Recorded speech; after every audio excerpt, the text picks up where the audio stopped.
નમસ્કાર મિત્રો, વિડીયોમાં તમારું સ્વાગત છે। જી હા મિત્રો, અત્યારે હાલ મોટા અને મહત્વના સમાચાર સામે આવી રહ્યા છે। તો મિત્રો, સમાચારમાં વાત કરીએ તો પાણીપુરી ખાતા લોકો માટે મોટા ચેતવણીરૂપ સમાચાર સામે આવી રહ્યા છે, જેમાં વડોદરા મહાનગરપાલિકા દ્વારા ચોમાસા પહેલા શહેરની ખાણીપીણી પર ચેકિંગ હાથ ધરાયું હતું, જેમાં પાણીપુરી વિક્રેતાઓ પાસેથી સડેલા અને ફંગસવાળા બટાકા મળી આવ્યા હતા।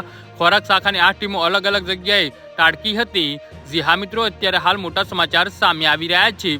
વડોદરામાં કોર્પોરેશનના ખોરાક શાખાની ટીમ દ્વારા ગુરુવારે ચેકિંગ હાથ ધરાયું હતું। વાઘલોડિયા રોડ ઉકાઈજીના વાડિયામાં પાણીપુરીના વિક્રેતાઓના ઘરે ચેકિંગ કરાયું હતું। ચોમાસાને ધ્યાનમાં રાખી ખોરાક શાખાનું ચેકિંગ હતું, જેમાં ખોરાક શાખાએ સડેલા બટાકા, ફંગસવાળા બટાકા પકડી પાડ્યા હતા। કોર્પોરેશનના ખોરાક શાખાની ટીમે ખરાબ બટાકાનો નાશ કરાવ્યો હતો। જી હા મિત્રો, વડોદરા શહેરમાં ખાણીપીણીના ધંધાર્થીઓને ખાદ્ય ચીઝ બનાવવામાં કયું તેલ, પનીર, બટર, ચીઝ વગેરે વપરાયું છે તે ગ્રાહકોને સ્પષ્ટ વાંચી શકાય તે રીતે પોતાને ત્યાં લખીને મૂકવું પડશે। સેન્ડવીચ, પાવભાજી, વડાપાવ, રોટી વગેરે ઉપર લગાડવામાં આવતા ઘી, બટર, ટેબ્લેટ, મર્ગિંગ અને ફેટ સ્પ્રેડમાંથી કયું વપરાય છે તે દર્શાવવું પડશે। જી હા મિત્રો, અત્યારે હાલ મોટા સમાચાર સામે આવી રહ્યા છે।